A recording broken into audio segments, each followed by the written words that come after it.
નમસ્કાર. ધોરણ 10 ચેપ્ટર 7 યામ ભૂમિતિ. યામ ભૂમિતિનો આ શ્રેણીનો વિડીયો શ્રેણીનો બીજો ભાગ છે.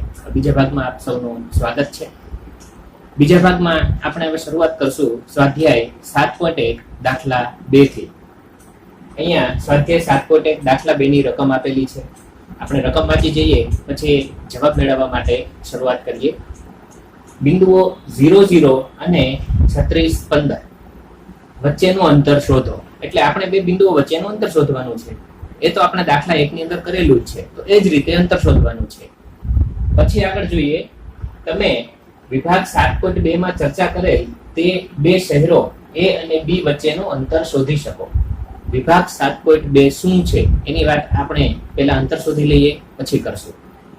ટેક્સ્ટ બુક ની અંદર એટલે કે પાઠ્યપુસ્તક છે એની અંદર 7.2 નામનો વિભાગ છે. એની અંદર શરૂઆતના પહેલા ફકરામાં થોડુંક વર્ણન આપેલું છે બે શહેરોનું, અને પછી ત્યાંથી એક છોડી દીધેલું છે, આપની ઉપર છોડી દીધેલું છે કે એમની વચ્ચેનું અંતર કઈ રીતે શોધવું. તો એ આપણે આ દાખલામાં શોધવાનું રહેશે. તો શરૂઆત કરી દઈએ. સૌથી પહેલા બે બિંદુ આપેલા છે, એમાંથી એક બિંદુ છે એને આપણે A કહી દઈએ 0 0, અને બીજું બિંદુ છે એને B કહી દઈએ 36 15. તો હવે આપણે અંતર AB શોધવાનું થશે. તો અહીંયા લખીએ AB is equal to, આપણે જાણીએ છીએ સૂત્ર છે x1 - x2 square plus y1 - y2 square. આ સૂત્રની અંદર આપણે જો અહીંયા x1 અને y1 કહીએ, અહીંયા x2 અને y2 કહીએ, તો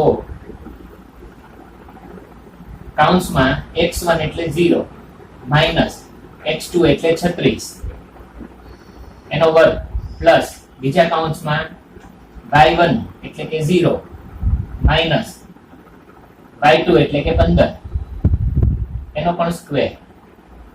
હવે અહીંયા જોઈએ આપણે તો 0 માંથી 36 જાય એટલે -36 જ વધશે. તો -36 નો વર્ગ આપણે અહીંયા કરવાનો રહેશે. -36 નો વર્ગ કરો કે +36 નો વર્ગ, વર્ગ હંમેશા ધન જ આવે એટલે આપણે 36 નો જ વર્ગ કરી નાખીએ. એવી રીતે અહીંયા 0 - 15 એટલે -15 વધશે. તો -15 નો વર્ગ કરવાનો થશે. -15 નો વર્ગ કરો કે 15 નો વર્ગ, એમાં કોઈ ફેર ન પડે, કારણ કે વર્ગ થતા દરેક સંખ્યા ધન બની જાય અથવા તો શૂન્ય રહે, પણ ઋણ તો ન જ આવે. અહીંયા 36 નો વર્ગ કરીએ આપણે એટલે 36 × 36 એમ કરવું પડે એટલે 36 નો વર્ગ થાય. તો હવે તમે તમારી રીતે 36 × 36 એટલે કે 36 નો વર્ગ ગુણાકાર તમારી જાતે કરો. થોડા સમય માટે હું અહીંયા રાહ જોઉં છું. તમે આનો જવાબ મેળવી લો, પછી હું અહીંયા જવાબ મેળવીને બતાવીશ. ઓકે, તો તમારો સમય સ્ટાર્ટ થાય છે હવે. વિડીયો પોઝ કરો અને 36 × 36 કરી 36 નો વર્ગ મેળવો. અહીંયા બોર્ડ ઉપર તમે જવાબ જોઈ શકો છો. 36 × 36 કરવાથી જવાબ 1296 આવશે. તો 1296 અહીંયા લખીએ, માઈનસ 15 નો વર્ગ આવશે, સોરી પ્લસ, અહીંયા પ્લસ નિશાની છે એટલે પ્લસ. હવે -15 નો વર્ગ એટલે 15 નો વર્ગ. હવે 15 નો વર્ગ તો તમને મોઢે આવડતો હશે. 15 નો વર્ગ 225. 15 નો વર્ગ ન આવડતો હોય તો પણ આ જ રીતે ગણતરી કરી શકાય. અને બીજી પણ ટૂંકી રીત છે, જો 15 નો વર્ગ લીધો હોય તો 5 × 5 એટલે 25 લખી જ નાખવાના. હવે બાકી રહ્યો 1. 1 પછી કઈ સંખ્યા આવે? 2 આવે. તો એ બે નો ગુણાકાર કરી નાખો. 2 એકા 2, એ અહીંયા મૂકી દો આગળ, એટલે આપણો જવાબ થાય 225. તો અહીંયા 225 આપણે લખેલા છે. હવે આનો સરવાળો કરી નાખીએ તો વર્ગમૂળમાં 5 અને 6, 6 ને 5 એટલે 11, 11 નો એકડો વધી આવશે 1, 2 ને 1 3, 3 ને 9, 9 એટલે 10 11 12, 12 નો બગડો વધી આવશે 1, 2 ને 2 4, 4 ને 1 5 અને 1 નો 1 એટલે કે 1521 આપણો જવાબ આવશે. હવે 1521 એ પણ કોઈનું વર્ગમૂળ છે, સોરી કોકનો વર્ગ છે. તો કોનો વર્ગ છે એ શોધવા માટે તમને થોડોક સમય આપું છું. એટલે આપણે સમય આપતા નથી, તમે વિડીયો પોઝ કરી અને શોધી લો કે આ 1521 કોનો વર્ગ છે. હવે આપણે 1521 અથવા તો 1521 નો વર્ગ કઈ રીતે શોધાય, કોનો વર્ગ છે એ ચેક કરીએ. 1521 છેલ્લો આંકડો 1 હોવાથી આપણે હવે એક એવી સંખ્યા ગોતવી છે જેનો વર્ગ કરવાથી 1521 બન્યા હોય, એટલે કે છેલ્લો આંકડો 1 આવ્યો હોય. છેલ્લો આંકડો 1 આવે, વર્ગ કરવાથી એવી સંખ્યાઓ 1 થી 10 ની અંદર તમે વિચારો તો 1 નો વર્ગ 1 એટલે છેલ્લો આંકડો 1, અને 9 નો વર્ગ 81 એટલે એનો છેલ્લો આંકડો 1. તો આપણી જે આ સંખ્યા છે જેનો વર્ગ આ બની છે, એટલે કે આપણે એવી સંખ્યા ગોતવી છે જેનો વર્ગ કરવાથી 1521 બને. તો આપણે જે સંખ્યા ગોતવી છે એનો છેલ્લો અંક કાં તો 1 હશે અથવા તો 9 હશે. એ ફાઇનલ થઈ ગયું, કારણ કે તો જ છેલ્લે 1 આવે, બાકી 1 આવે જ નહીં. તો હવે આપણે છેલ્લે 1 અને 9 આવે એવી સંખ્યાઓનો વિચાર કરીએ.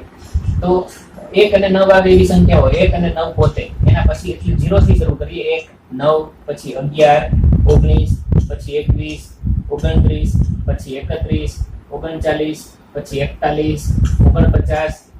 તો આવી સંખ્યાઓ આપણે અહીંયા ચેક કરવી જોઈએ.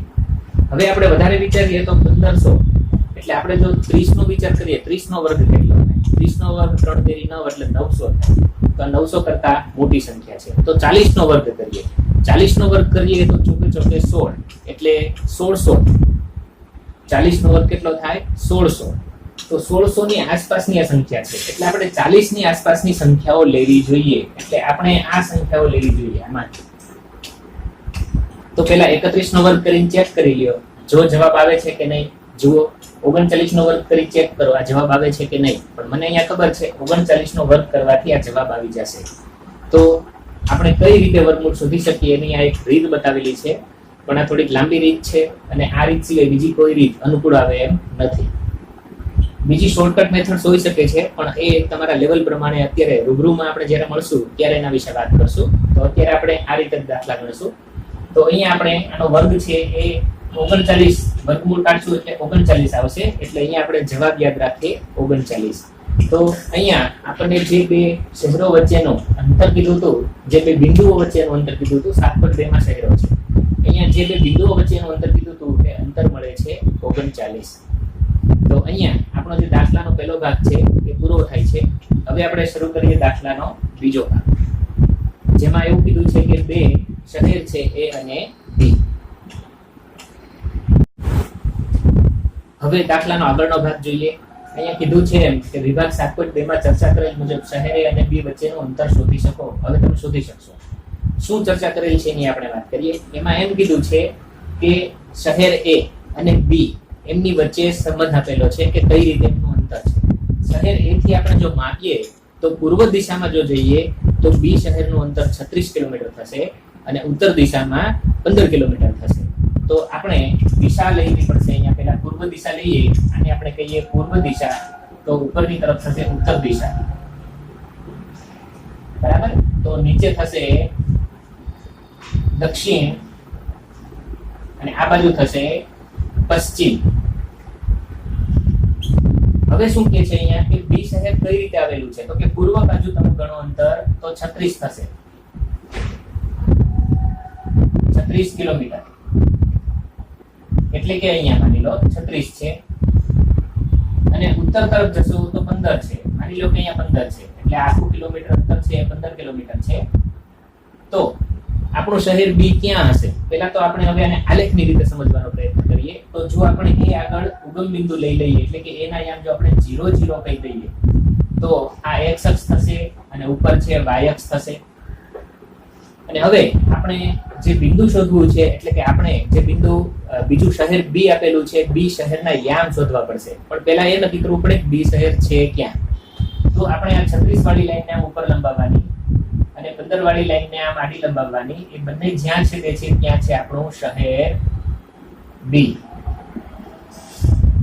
હવે B શહેરના યામની વાત આવે તો શું યામ થશે? તો x ઉપર તમે જુઓ તો 36, y ઉપર 15, એટલે એના યામ થશે 36 15.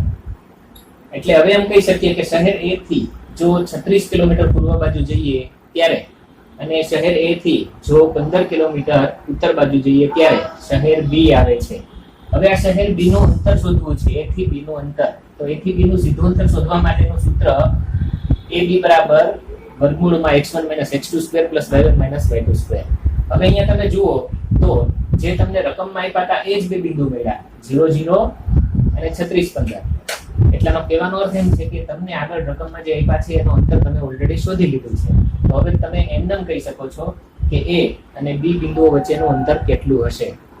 તો એ આપણે જે મેળવ્યું હતું 39, તો અંતર 39 હશે. તો અહીંયા બે શહેરો વચ્ચેનું અંતર આપણે આ રીતે જાણી શકીએ છીએ. ફરી એકવાર રિપીટ કરીએ કે તમને ઓલરેડી આપણે 0 0 36 15 વચ્ચેનું અંતર શોધી લીધું હતા અને હવે આપણને એક એવું વિભાગ 7.2 માં કીધું હતું કે એ શહેરથી બી શહેર જો પૂર્વ દિશા તરફ ગણીએ તો 36 કિલોમીટર છે અને ઉત્તર દિશા તરફ ગણીએ તો 15 કિલોમીટર છે. તો એના યામ આપણે મેળવાય છે 36 15.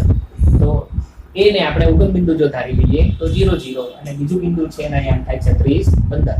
તો એમની વચ્ચેનું અંતર શોધવાનું કીધું હતું જે ઓલરેડી આપણે શોધી લીધું છે. બરાબર. તો આપણે એમ કહી શકીએ કે અહીં બે શહેરો વચ્ચેનું અંતર 39 કિલોમીટર થશે. એટલે વિભાગ 7.2 ના બે શહેરો વચ્ચેનું અંતર 39 કિલોમીટર છે.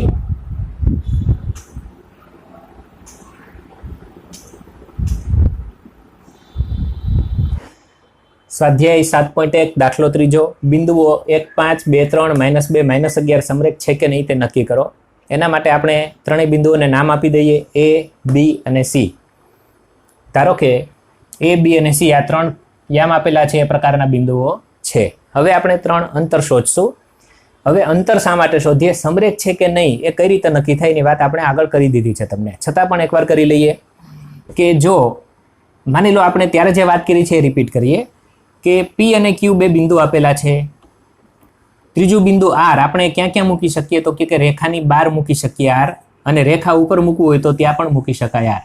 જો તમે રેખા ઉપર મૂકશો તો સમરેખ થશે, રેખા ઉપર મૂકશું તો કેવું થશે? સમરેખ. અને સમરેખ થશે તો શું થશે કે PQ અંતર કેવડું થશે? તો કે PQ અંતર એ PR પ્લસ RQ જેવડું થશે, એટલે કે ઇક્વલ ટુ થશે. એવી રીતે જો બિંદુ બહાર મૂકેલું હશે તો હંમેશા PQR અસમરેખ થશે. અને અસમરેખ ક્યારે થશે? તો PQ અંતર કેવું થઈ જશે? તો કે PQ અંતર નાનું રહેશે તો મોટું Q રહેશે, જેનો સરવાળો છે એ અંતર, એટલે કે PR પ્લસ RQ એ સરવાળો હંમેશા કેવો થઈ જશે? મોટો. એટલે કે આ બરાબર નહીં આવે, અહીંયા લેસ ધેન આવશે, બરાબર આવશે નહીં. એટલે અહીંયા આપણે લેસ ધેન લખવાને બદલે એમ લખીએ કે ઇક્વલ ટુ નથી. તો જો બે અંતરોનો સરવાળો ત્રીજા અંતર જેવડો થાય તો સમરેખ, અને બે અંતરનો સરવાળો ત્રીજા જેવડો ન થાય એટલે કે નાનો મોટો રહે તો અસમરેખ. તો આપણે અહીંયા ત્રણ અંતર શોધવા પડશે, પછી ચેક કરવાનું વારાફરતી અંદરો અંદર સરવાળા કરીને કે એવું કોઈ અંતર મળે છે કે જે બે અંતરનો સરવાળો છે. જો મળશે તો સમરેખ, ન મળે તો અસમરેખ.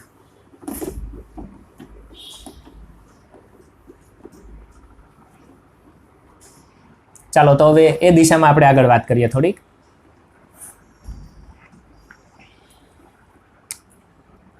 AB અંતર ગોતીએ. વર્ગમૂળમાં x1 minus x2 square plus y1 minus y2 square. વર્ગમૂળમાં હવે A B ની વાત ચાલે છે એટલે એમાંથી x1 y1 x2 y2 પસંદ કરવાના છે. આ x1 કહેવાય, y1 x2 y2 એટલે અહીંયા હવે એક અહીંથી આવશે -2 સ્ક્વેર પ્લસ y1 એટલે અહીંયા 5 અને y2 એટલે અહીંયા 3, એનો તફાવત અને એનું વર્ગમૂળ. 1 - 2 કરીએ એટલે -1 નો વર્ગ, 5 - 3 કરીએ એટલે કે 2 નો વર્ગ, વર્ગમૂળમાં 1 નો વર્ગ થાય 1, 2 નો વર્ગ થાય 4, એટલે જવાબ મળશે વર્ગમૂળ 5. એના પછી બીજું અંતર ગોતી લઈએ, અંતર BC. હવે અહીંયા પેલું સૂત્ર નહીં લખીએ x1 - x2 વાળું, એકવાર તો લખી નાખ્યું એટલે ડાયરેક્ટ કિંમત લખીએ તો અહીંયા 2 છે એટલે કે 2. આ બાજુ આવીએ તો x2 -2 છે એટલે માઇનસ તો હતા જ, અને વધારામાં માઇનસ એટલે માઇનસ માઇનસ પ્લસ. એવી રીતે અહીંયા y1 3 છે, એમાંથી માઇનસ કરશું y2 એટલે -11 છે એટલે માઇનસ માઇનસ પ્લસ 11, એનો પણ થઈ ગયો વર્ગ. તો અહીંયા 2 નો વર્ગ છે, 2 ને 2 એટલે 4, 2 + 2 એટલે 4, 4 નો વર્ગ પ્લસ અહીંયા 3 + 11 એટલે 14, 14 નો વર્ગ. તો 4 નો વર્ગ કેટલો થાય? 16, અને 14 નો વર્ગ કેટલો થાય? 196. 2 નો સરવાળો કરી નાખો કેટલો થશે? 6 ને 6 12 નો બગડો, વધી 1. 9 ને 1 10, 10 ને 1 11, 11 નો એકડો વધી 1, 1 ને 1 2, એટલે કે 212. એવી રીતે ત્રીજું અંતર શોધી નાખીએ આપણે. હવે 212 આવ્યા છે તો 212 ને અહીંયા તમે જુઓ તો વર્ગમૂળમાં એકલું 5 જ છે. અહીંયા તમે ધારો કે વર્ગમૂળમાં 5 રાખવું છે તો 5 ગુણ્યા કંઈક કરવાથી 212 થવા જોઈએ, પણ એ તો થાય જ નહીં.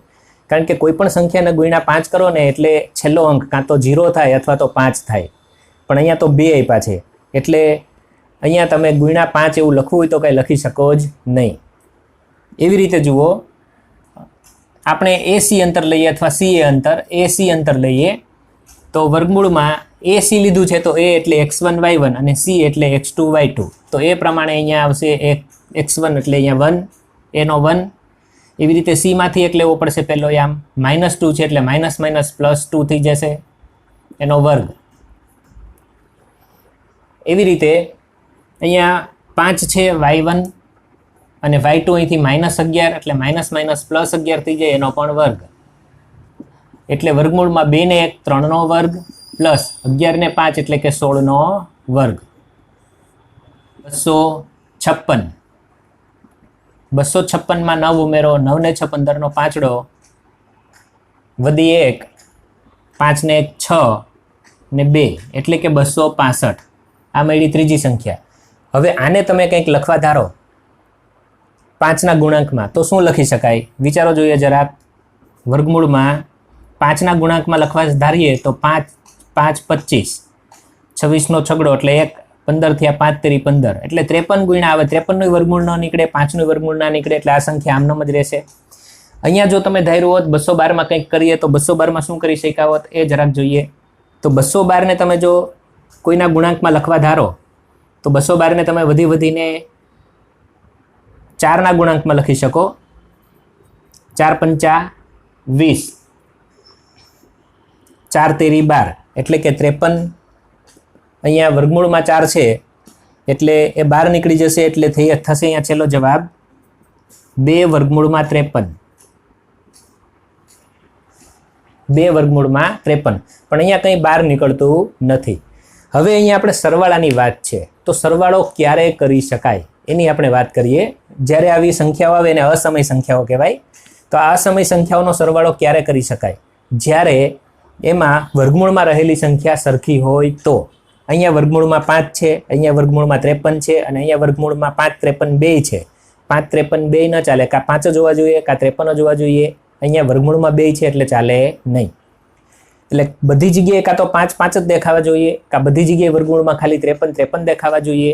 એવું થતું નથી એટલે અહીંયા સરવાળો શક્ય જ નથી. પહેલાં તો સરવાળો શક્ય નથી એટલે આપણે કહીશું કે કોઈ પણ બેનો સરવાળો ત્રીજા જેવડો થાય નહીં. એટલે સરવાળો બરાબર થવાનો પ્રશ્ન જ નથી. એટલે અહીંયા છેલ્લે આપણે લખશું કોઈ પણ બે અંતરનો સરવાળો ત્રીજા અંતર જેવડો નથી, માટે આપેલા બિંદુ અસમરેખ છે. બીજા શબ્દોમાં કહીએ તો તમારે આવી રીતે લખવું પડે કે AB પ્લસ BC કરશો is not equal to AC. પછી બદલાવી નાખવાનું. એકવાર નોટ ઇક્વલ ટુ AC છે એમ નોટ ઇક્વલ ટુ એકવાર BC કહી દો તો અહીંયા શું આવે? AB પ્લસ AC આવે. 3 અંતરને ફેરવા રાખવાના અને ત્રીજું અહીંયા કહી દો તમે એકવાર નોટ ઇક્વલ ટુ AB તો શું કહેવું પડશે? BC plus AC is not equal to AB.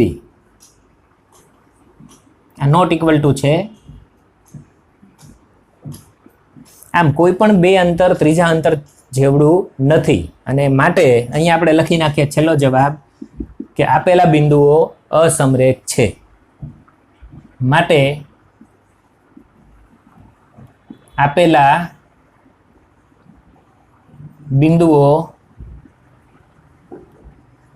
અસમરેખ છે. તો આપેલા બિંદુઓ સમરેખ છે કે અસમરેખ એ ક્યારે કહી શકાય? તો જો કોઈ બેનો સરવાળો ત્રીજા જેવડો થઈ જાય. અહીંયા આપણે 3 કેસ શક્ય છે, 3 ચેક કરી લીધા. કોઈ પણ બેનો સરવાળો ત્રીજા જેવડો થશે જ નહીં કારણ કે સરવાળો જ શક્ય નથી અહીંયા, એટલા માટે. હવે આ જ દાખલો કોઈ જગ્યાએ અસમય સંખ્યાને દશાંશ ચિહ્નમાં રજૂ કરે છે. જેમ કે 5 એટલે 2.2 સમથિંગ થાય.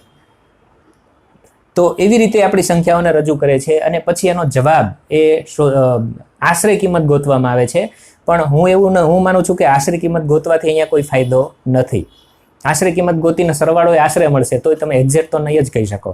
એટલે જો આમનામ રાખો તો વધારે સારું, અને આશરે કિંમત લખીને દાખલો ગણો તોય કંઈ વાંધો નહીં. સ્વાધ્યાય 7.1નો દાખલો 4 ગણતા પહેલાં આપણે થિયરીનો નાનો એવો એક ભાગ જોઈ લઈએ જે આપણને ખબર હોવી જોઈએ. ત્રિકોણ એબીસીમાં આપણે વાત કરવાની છે. ત્રિકોણ એબીસીમાં જો ત્રિકોણની ત્રણેય બાજુના માપ સરખા, અહીંયા આપણે પ્રતીક સ્વરૂપે ત્રિકોણ એબીસી લીધો છે એટલે એવા માપ લખેલા છે, પણ જનરલ એમ કહી શકાય કે જો ત્રિકોણના બાજુઓના માપ એબી, બીસી અને એસી ત્રણેય સરખા હોય તો એ ત્રિકોણને કહેવાય સમબાજુ ત્રિકોણ. એટલે કે સમબાજુ ત્રિકોણ સાબિત કરવા આપણે શું કરવું પડશે? એબી, બીસી, એસી બધા સરખા બતાવવા પડશે. એવી જ રીતે એબી બરાબર બીસી હોય એટલે બે બાજુ સરખી, પણ ત્રીજી બાજુ સરખી નથી, તો બે બાજુ સરખી હોવાથી સમદ્વિબાજુ. અહીંયા જુઓ એક પણ બાજુ સરખી નથી, પહેલી બાજુ બીજી જેવડી નથી, બીજી ત્રીજી જેવડી નથી, પહેલી ત્રીજી જેવડી નથી, એક પણ બાજુ સરખી નથી, તો એને કહેવાય વિષમ બાજુ ત્રિકોણ. વધારામાં તમે જ્યારે એબી, બીસી, એસી ત્રણ માપ મેળવી લ્યો પછી એના વર્ગ કરી નાખો, અને વર્ગ કર્યા પછી ખબર પડે કે બેના વર્ગનો સરવાળો ત્રીજા જેવડો થઈ ગયો.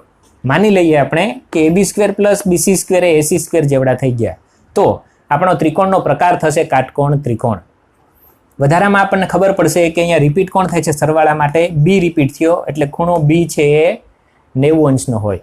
આ બાજુ કોણ આપેલું છે? એસી, તો વર્ગ નહીં ગણવાનો, એસી જ ખાલી. એસી એક બાજુનું માપ છે, એક કર્ણ થાય. તો આ ત્રિકોણના પ્રકારની માહિતી આપણને આપે છે. તો ત્રિકોણના પ્રકાર કોની માહિતી આપે છે? આ બધી ત્રિકોણના પ્રકાર, કે ત્રિકોણ કેવો હશે અંતર ઉપરથી આપણે જાણી શકીએ. ત્રિકોણના પ્રકાર કે ત્રિકોણ કેવો હશે, કયા પ્રકારનો ત્રિકોણ હશે. આવી જ વાત આપણે ચતુષ્કોણ માટે કરવાની છે. હવે ચતુષ્કોણના પ્રકારો વિશે આપણે જોઈએ. ચતુષ્કોણ એબીસીડી માટે અહીંયા એક આકૃતિ આપી દીધી છે. ચતુષ્કોણ એબીસીડી દર્શાવેલો છે. એસી વિકર્ણ છે, બીડી વિકર્ણ છે, બંને એમ બિંદુ આગળ છેદે છે.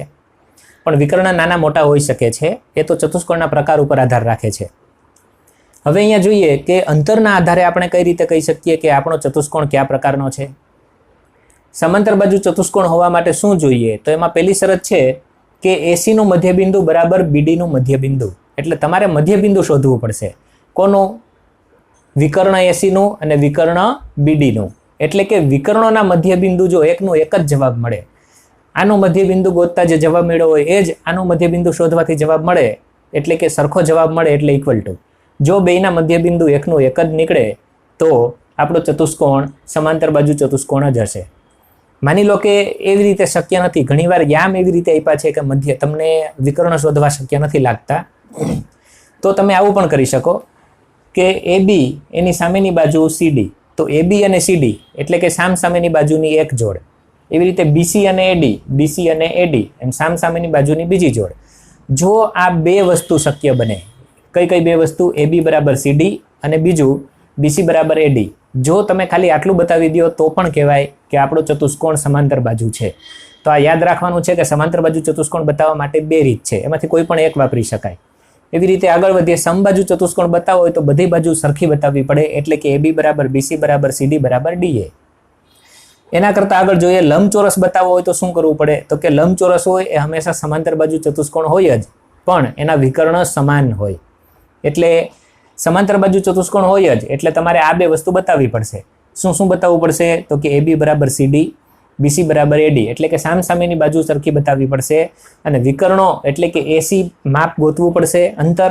એવી રીતે બીડી અંતર ગોતવું પડશે, અને બે અંતર પણ કેવા હોવા જોઈએ? સમાન. તો અહીંયા કેટલા અંતર ગોતવા પડે? એબી સીડી, બીસી, એડી, એસી અને બીડી બધા અંતર ગોતી લેવા પડે.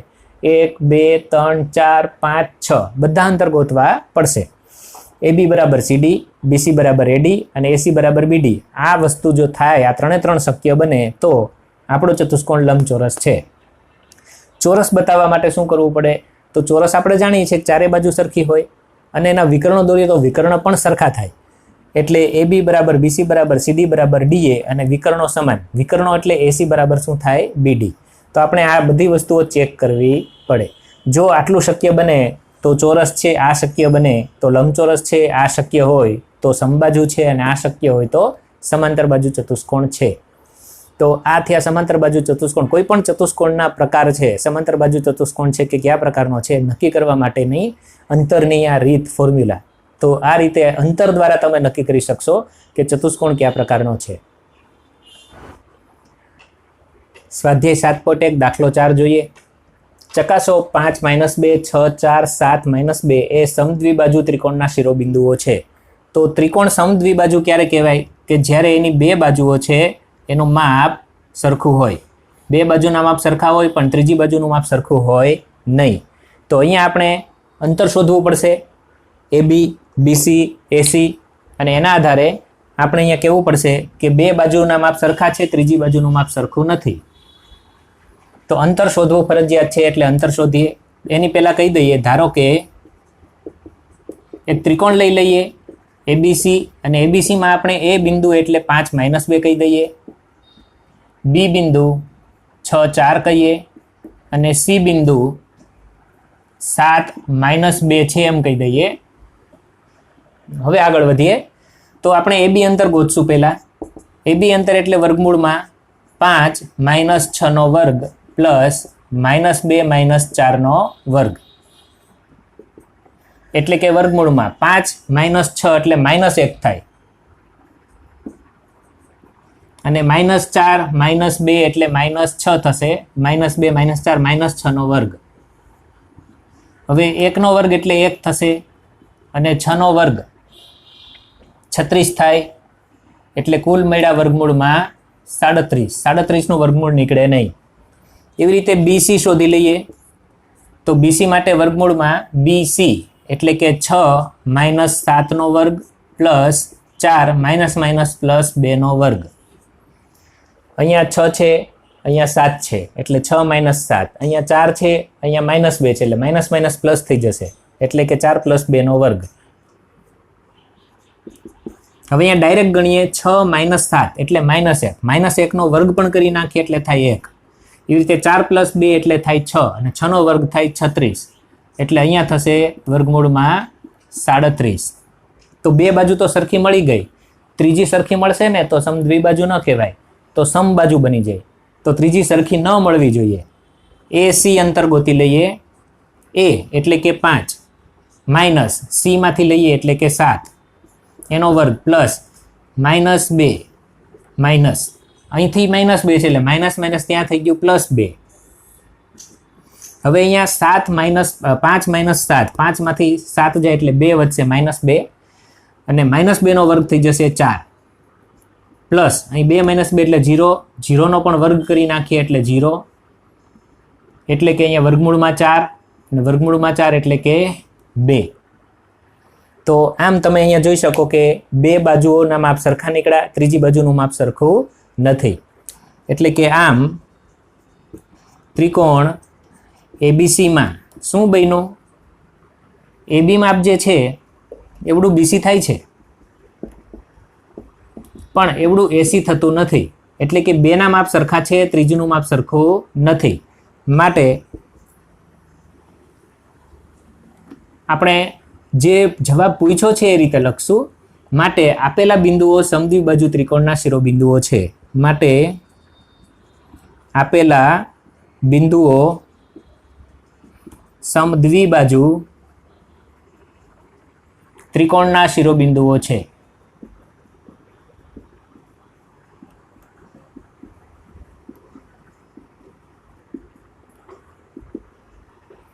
અહીંયા આપણો દાખલો 4 છે પૂરો થાય છે.